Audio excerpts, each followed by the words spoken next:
Welcome to lesson 2, where we will learn how to individualize macronutrient targets. First, let's look at programming order. So we learned how to set the goal. The second step is setting total calories. There's many ways to do this, to calculate this out. And we're going to look at a couple of different ways. Then the third step is to set the protein target, and set the fat target, and then fill in the remainder with carbs. This fill in the remainder with carbs part, being kind of the final step, is usually what works for general population clients and fat loss clients. And the only time I would throw in a caveat here is if you're dealing with a client whose primary goal is competitive endurance performance, or a client whose primary goal is muscle hypertrophy. In that case, you have to be wary of how high you set fat, because then if you impinge too much upon the carbohydrate allotment, then you compromise the goal of athletic performance. And you can also compromise the goal of maximizing muscle hypertrophy. And then, of course, you have to individualize the approach. Once you generate their initial blueprint, calories, gram targets, then you individualize how they're going to execute that plan. Some people are much more oriented towards granular detail and precision and micromanaging, while other folks, they prefer a looser approach, a more qualitative approach, a more habit-based approach that is not so precise. So you have to find out just by sitting down with the client to see where they fall on the spectrum of quantitative versus more qualitative habit-based, because you want to be able to individualize that programming so that the person is not fatigued. Now, granted, it does help for people to be able to go through at least a temporary period of 2 to 4 weeks, sort of a boot camp period where they learn how to track the calories and grams of things. So they learn the nutritive values of the foods that they eat and the portions that they eat. So yes, that's always a practical thing, regardless of what direction you veer off into as you develop the approach. So setting the caloric deficit in the literature, this kind of standard range is about 500 to 750 calories below maintenance needs. Kind of arbitrary, but it's robust and it typically does cause weight loss. I prefer to set the caloric deficit at 10 to 20% below maintenance for most people. And you don't always have to impose a caloric deficit by reducing caloric intake. There are points in a client's journey where you may run into a plateau, and the more logical maneuver, depending on where they're at, would be to increase energy expenditure. But usually at the outset of a program, for people who come to you with the goal of weight loss, is to reduce their caloric intake initially. And 10 to 20% below maintenance is a safe target. And if somebody has a substantial amount of excess body fat, so if they are obese, then you can justify a more aggressive caloric deficit, especially if they have a very constrained time frame in which to reach their goals. And in that case, you can look beyond the 10 to 20% caloric deficit benchmark. And so a 20 to 40% deficit would represent, towards like the 800 to 1,000-ish calories below what's currently maintaining them. And in some cases, that degree of aggressiveness is warranted, but it's a judgment call that you will have to make. And I tend to default most people to a 10 to 20% deficit, because you can always run that into a plateau. We'll talk more about this when we go into the module that's dealing with progress plateaus and metabolic adaptations. You can always run a given caloric deficit, a safe one like 10 to 20%, into a plateau, and then decide what your next move is once you hit that equilibrium. So the next thing I'd like to do is monkey around with a calculator that I developed, and I want to give David Galvin credit for the technical side of getting this calculator up and working online. So let's go over to that.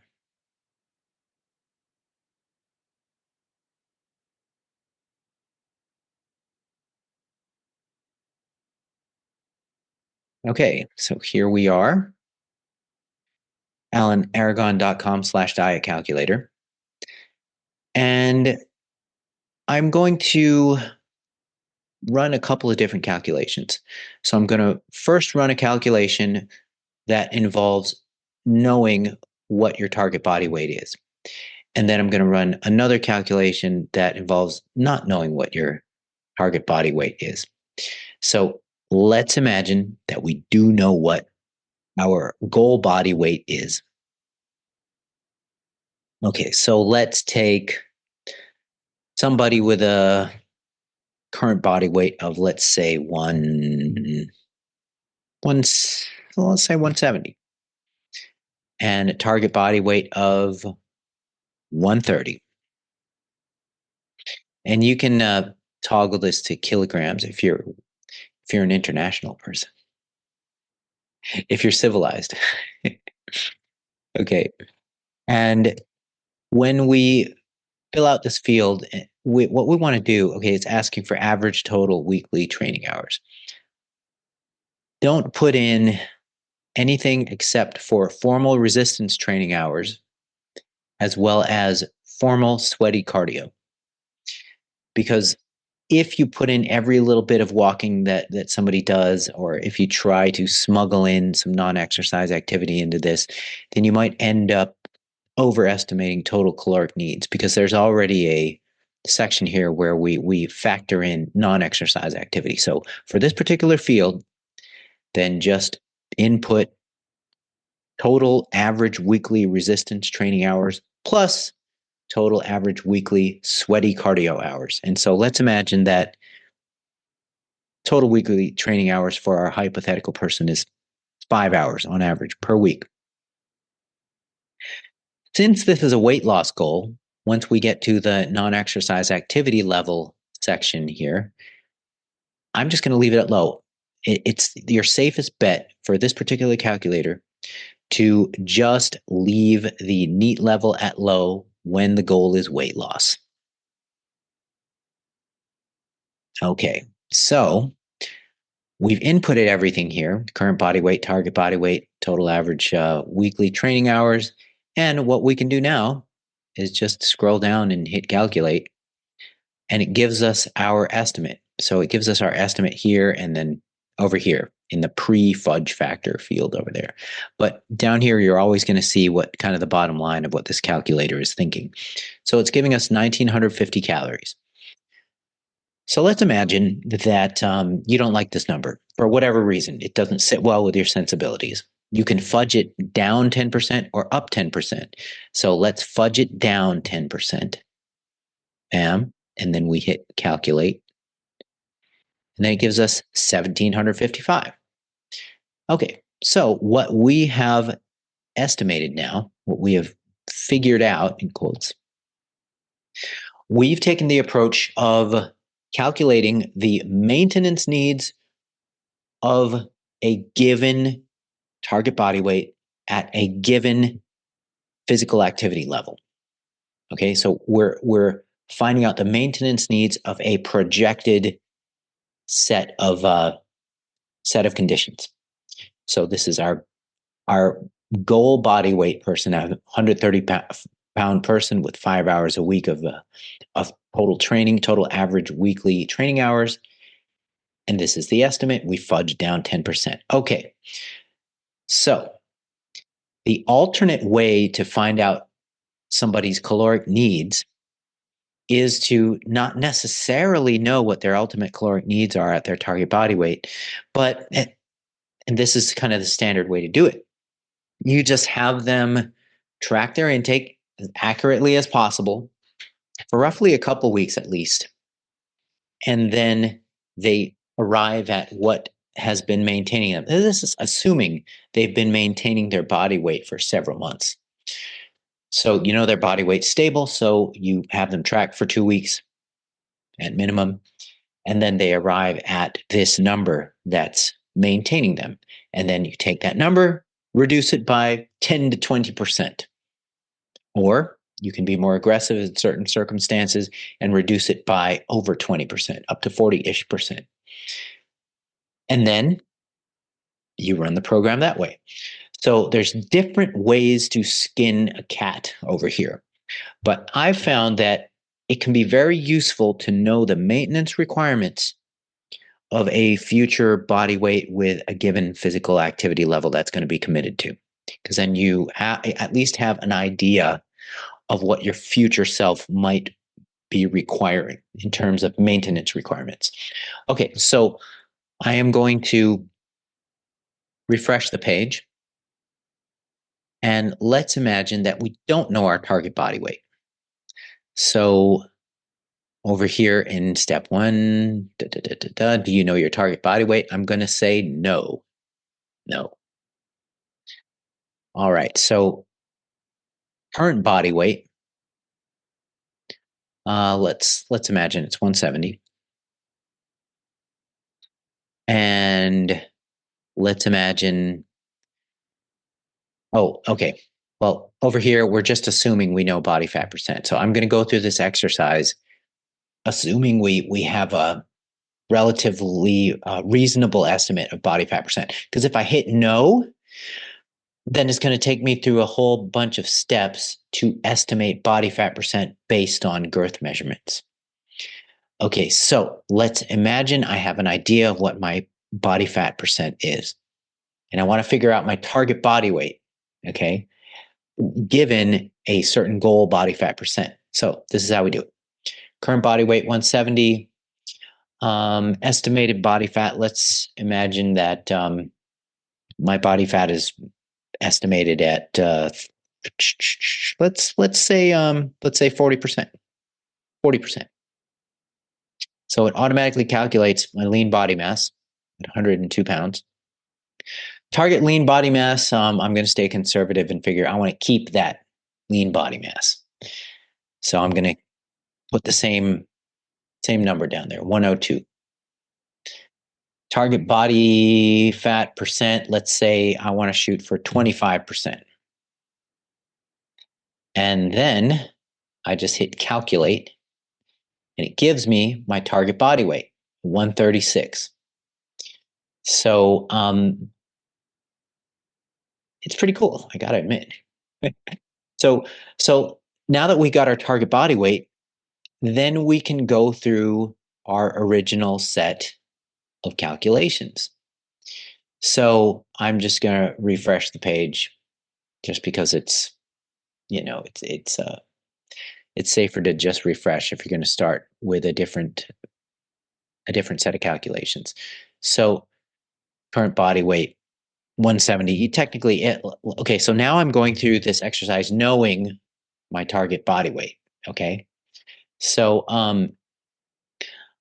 do I know my target body weight? Yes. And you technically don't have to type in your current body weight, but I'm just going to type it in for thoroughness' sake. Let's say it's 170. Target body weight, as we remember, it was 136. Average total weekly training hours, 5. NEAT levels are low because we have a weight loss goal. We don't want to overprescribe calories.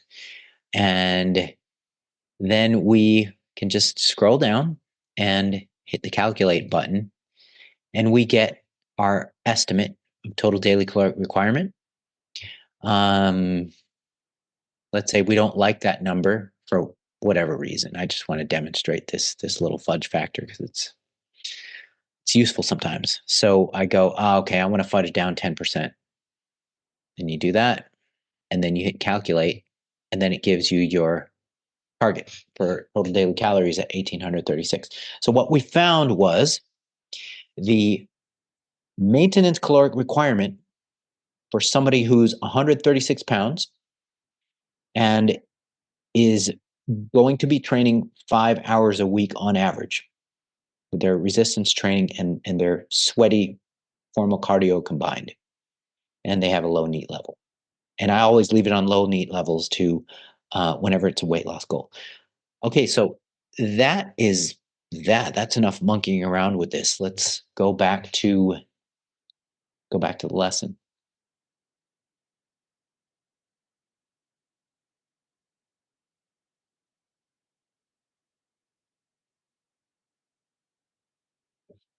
Okay, so we talked about setting the deficit and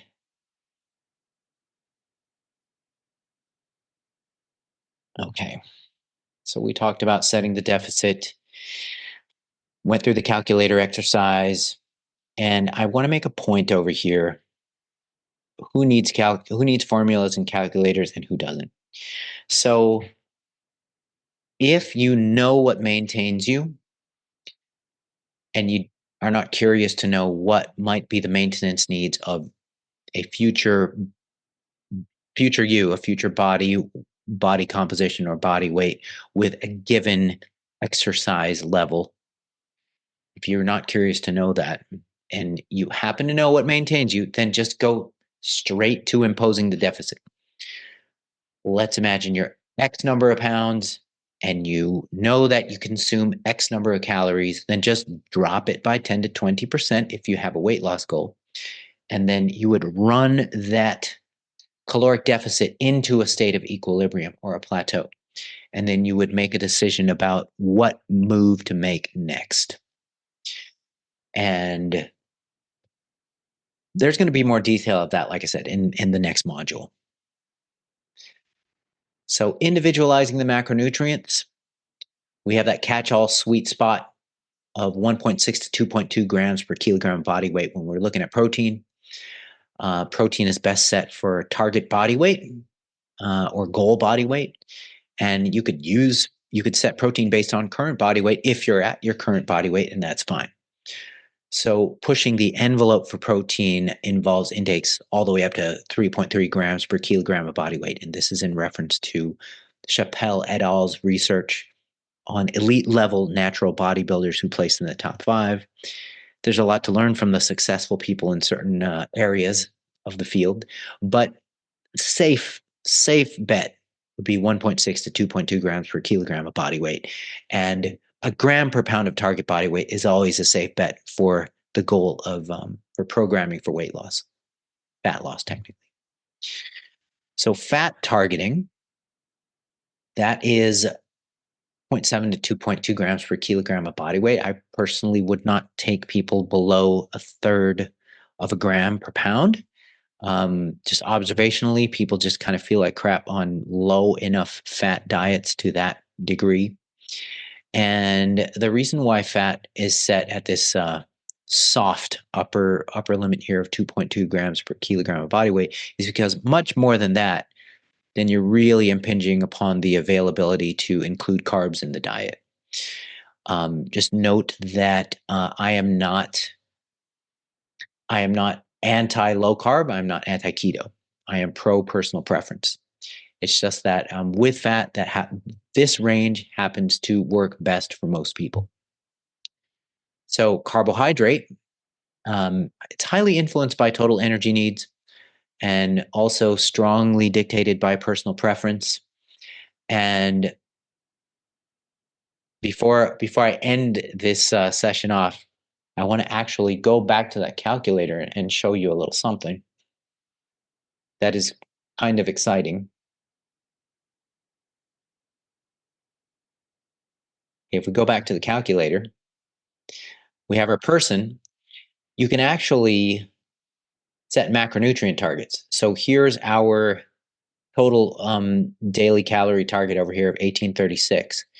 And this was at a target body weight of 136.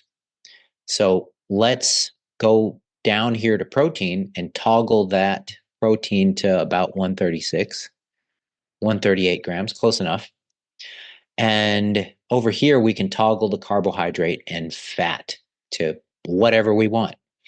But just note that it comes to a point of toggling these things in either direction to where the other macronutrient settings get impacted because the the calculator is keeping in mind that it's got to stay within 1,836 total daily calories. So therefore, let's imagine, like just as I toggle the carbohydrates up, keep an eye on the protein to see what happens at what point. So I'm toggling up, toggling up. Oh, okay. So right around 225 grams of carbs is when it starts biting into the protein. Okay. So keeping that in mind, you can set carbohydrate and fat based on personal preference. I tend to not like to go below a third of a gram per pound of target body weight for fat. Carbohydrates, it's really just a personal preference thing. You can set somebody at keto levels if you want. You can take them all the way down to, like, let's say 50 grams. We can bring the protein back up to like 138, like where it was. All right, so 46 grams. They're ketoing over here. Carbohydrates at 46 grams, fat at 122 grams. They're ketoing, or you can take them up to a high carb point, all the way up to about 225 ish. Yep, 225 before protein starts getting impacted. Then you have to go back down and toggle it back up. So that's how you monkey with this system right here of generating macronutrient targets. And the more practice you get at it, the easier it becomes. And with that, we have completed the lesson. So I will see you guys for the next lesson. Okay, so that next lesson is going to be, well, what do you know? We're going to talk about ketogenic diets. So I'll see you on the next lesson.